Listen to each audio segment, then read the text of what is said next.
Sziasztok! Képzeljétek, hogy nemrég jöttem haza Amerikából, és kipróbáltuk az önvezető taxizást. Nagyon érdekes volt végig suhanni úgy a városon, hogy senki nem vezette az autót. Nézzétek meg, megmutatom, hogy milyen volt.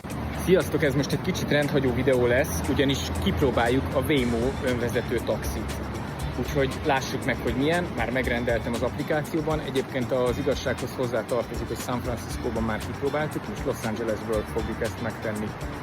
Úgyhogy mindjárt ide ér elvileg 2 perc. Szóval itt látjuk, ahogy begördül az autó, abszolút sofőr nélkül, keres egy helyet, félreáll.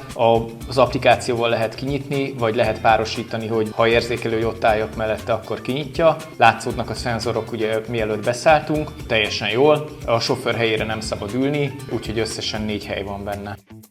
Miután beszálltunk az autóba, itt láthatjátok, hogy rá kell nyomni a gombra, hogy el akarunk indulni. Itt lehet elindítani zenét, illetve előre-hátra léptetni. Én most direkt levettem, hogy lehessen hallani, hogy mesélek az útról.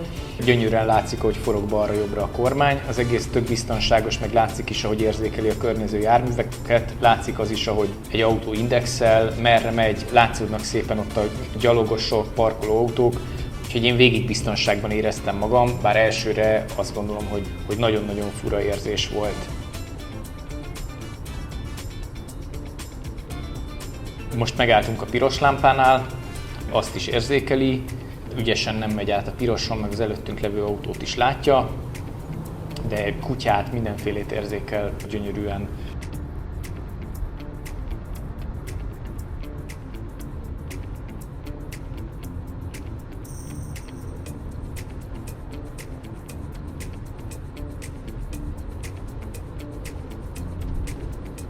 Én azt gondolom, hogy vannak olyan helyzetek, amikor kényelmesebb vagy biztonságosabb lehet egy sofőr nélküli autót hívni, vagy egyszerűen csak nincs kedved beszélgetni. Ugye a kényelmesebb, biztonságosabb, egyedülálló hölgyként szerintem sokkal inkább egy ilyen autóba ülnének be, illetve rengeteg problémát szerintem meg tud előzni, sokkal kevesebb balesetet okoznak, illetve az is szerintem fontos, hogy mondjuk nem lesz beteg a sofőr, tehát hogy tényleg lehet látni, akkor ott van, amikor kell.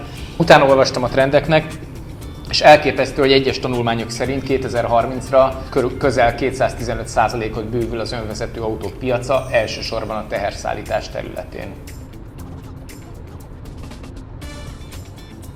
Ahogy látjátok, a technológia olyan tempóban fejlődik, hogy ami ma még különleges, az holnap már teljesen hétköznapi lesz.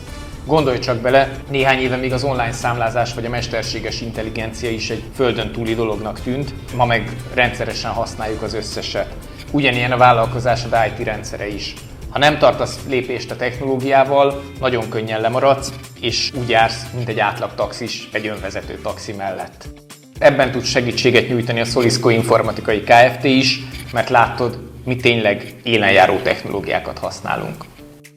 Hasonló hasznos tartalmakért kövess be, és ne felejtsétek, céges informatikai megoldásokért Solisco Informatikai Kft.